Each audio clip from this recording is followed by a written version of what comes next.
Hi friends, welcome to our pet channel.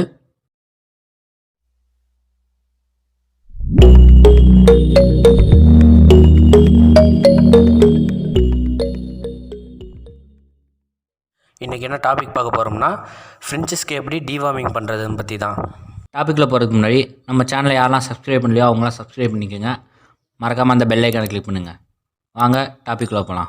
ஃபின்ச்சஸ்க்கு மட்டும் இல்லை, நம்ம வளர்த்துற எல்லா பெட் பேட்ஸுக்குமே ப்ராப்பராக டிவார்மிங்கிற ஒன்று பண்ணணும்.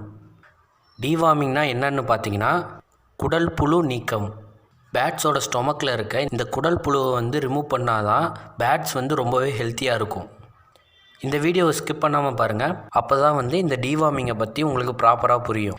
எதனால் இந்த டிவார்மிங் பண்ணுறோன்னு பார்த்தீங்கன்னா, பேட்ஸ் எடுக்கிற ஃபுட்டில் பாதி வேஸ்ட்டாக போயிடும். மீதி இருக்கிறத பார்த்திங்கன்னா அந்த புழுவே எடுத்துக்கும். இதனால் என்ன ஆகும்னு பார்த்தீங்கன்னா, ஃபுட்டில் இருக்க ஸ்ட்ரென்த்து பார்த்திங்கன்னா பேட்ஸுக்கு போகாமல் பேட்ஸ் வீக்காக ஆரம்பிச்சிடும். பேட்ஸ் வீக் ஆகிடுச்சுன்னா சுக்கா மாதிரியான டிசீஸ்லாம் சீக்கிரமாகவே டெத் ஆகிறதுக்கு நிறைய சான்சஸ் இருக்குது. இது மட்டும் இல்லாமல் இன்னும் வேறு என்ன ப்ராப்ளம்ஸ்லாம் வரும்னு பார்த்தீங்கன்னா, டயரியா ப்ராப்ளம் அண்டு அன்சக்ஸஸ்ஃபுல் ப்ரீடிங்லாம் வர்றதுக்கு நிறையவே சான்சஸ் இருக்குது. ஸோ நீங்கள் ப்ராப்பராக டிவார்மிங் பண்ணுங்கள். நீங்கள் பேட்ஸ் வாங்குற மாதிரி இருந்துச்சுன்னா அந்த பேட்ஸ் வாங்கும் போதே அவங்கள்ட்ட இந்த பேடுக்கு டிவார்மிங் பண்ணியிருக்கீங்களான்னு கேட்டு வாங்கிட்டு வாங்க. சப்போஸ் நீங்கள் வாங்குகிற ப்ரீடர் பண்ணலைன்னா நீங்கள் தான் டிவார்மிங் பண்ணுற மாதிரி இருக்கும். டிவார்மிங் பார்த்தீங்கன்னா 2 மெத்தடில் பண்ணலாம். ஒன்று நேச்சுரல், இன்னொன்று ஆர்டிஃபிஷியல். நேச்சுரல் மெத்தட்னு பார்த்தீங்கன்னா, ஃபின்ச்சஸ் தவிர மற்ற பேட்ஸ்க்கு நீம் லீவ்ஸை டைரெக்டாக அப்படியே கொடுக்கலாம். ஃபின்ச்சஸ்ன்னு எடுத்துக்கிட்டிங்கன்னா சில ஃபின்ச்சஸ் நீம் லீவ்ஸை சாப்பிடும், சில ஃபின்ச்சஸ் சாப்பிடாது. சாப்பிடாமல் இருக்க ஃபின்ச்சஸ்க்கெலாம் பார்த்தீங்கன்னா இந்த நீம் லீவ்ஸை ஒரு 10 மினிட்ஸ் பாயில் பண்ணிவிட்டு அந்த வாட்டரை ஃபின்ச்சஸ்க்கு கொடுங்க. இப்படி தொடர்ந்து 5 டேஸ் கொடுத்தீங்கன்னா டிவார்மிங் ஆயிரும். எக்ஸாம்பிளுக்கு இன்றைக்கி காலையில் போய் இந்த நீம் வாட்டரை வைக்கிறீங்கன்னா முன்னாடி நாள் சாயங்காலமே கேஜிலேருந்து வாட்டரை வெளியே எடுத்து வச்சுருங்க. அப்போ தான் நீங்கள் மார்னிங் நீம் வாட்டரை வைக்கிறப்ப பேட் சீக்கிரமாக குடிக்கும். முடிஞ்ச வரைக்கும் நேச்சுரல் மெடிசனே கொடுங்க. அப்போ தான் பேட்ஸ்க்கு எந்த ஒரு சைடு எஃபெக்ட்ஸுமே வராது. இந்த நீம் வாட்டர் பார்த்திங்கன்னா நீங்கள் மந்த்லி ஒன்ஸ் கொடுக்கலாம். மந்த்லி ஒன்ஸ் கொடுக்குறப்ப அது ரெகுலராக ஒரு 5 டேஸ்க்கு ரிப்பீட்டடாக கொடுக்குற மாதிரி இருக்கும். செகண்ட் ஒன் பார்த்திங்கன்னா ஆர்டிஃபிஷியல் மெத்தட். ஆர்டிஃபிஷியல் மெத்தடில் 2 மெடிசன் நீங்கள் யூஸ் பண்ணுற மாதிரி இருக்கும். ஒன்று Liv 52, இன்னொன்று அல்வாமர். இந்த அல்வாமர் மெடிசன் தான் டிவார்மிங் மெடிசன்.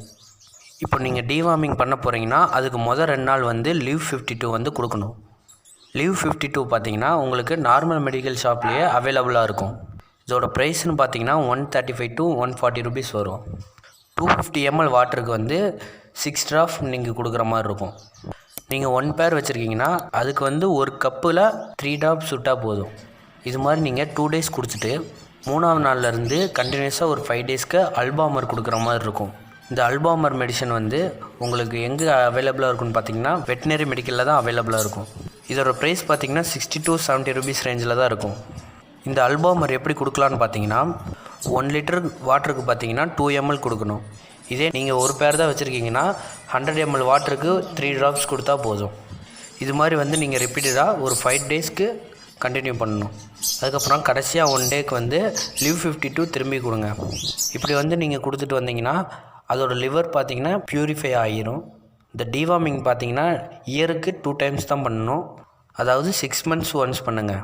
இந்த டிவார்மிங்கை முடிஞ்ச வரைக்கும் சம்மர் டைமில் பண்ணுங்கள்.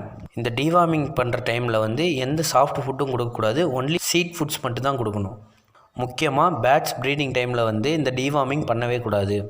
இந்த டிவார்மிங் பேட்ஸ் ப்ரீடிங்க்கு விடுறதுக்கு 1 மந்த்துக்கு முன்னாடியே பண்ணிடணும். இந்த டிவார்மிங் பண்ணதுக்கப்புறம் பேட்ஸ்க்கு நல்ல ஃபுட்டு கொடுங்க. நீங்கள் இப்படி ப்ராப்பராக டிவார்மிங் பண்ணிங்கன்னா பேட்ஸ் அவ்வளோ சீக்கிரம் வீக் ஆகுது. அதே சேம் டைம் பேட்ஸோட லைஃப்பும் இன்க்ரீஸ் ஆகும். பேட்ஸோட ப்ரீடிங் ரிசல்ட்டும் பார்த்திங்கன்னா ரொம்பவே நல்லாயிருக்கும். லாஸ்ட்டாக வீடியோ எண்டுக்கு வந்துட்டோம். தேங்க்ஸ் ஃபார் வாட்சிங். இந்த வீடியோ பிடிச்சிருந்துச்சுன்னா லைக் பண்ணுங்கள், ஷேர் பண்ணுங்கள், கமெண்ட் பண்ணுங்கள். இந்த மாதிரி நிறைய வீடியோ பார்க்கணுன்னு நினச்சிங்கன்னா மறக்காமல் ஃப்ரெண்ட்ஸ் ஆஃப் பேட்ஸ் சேனலுக்கு சப்ஸ்கிரைப் பண்ணுங்கள்.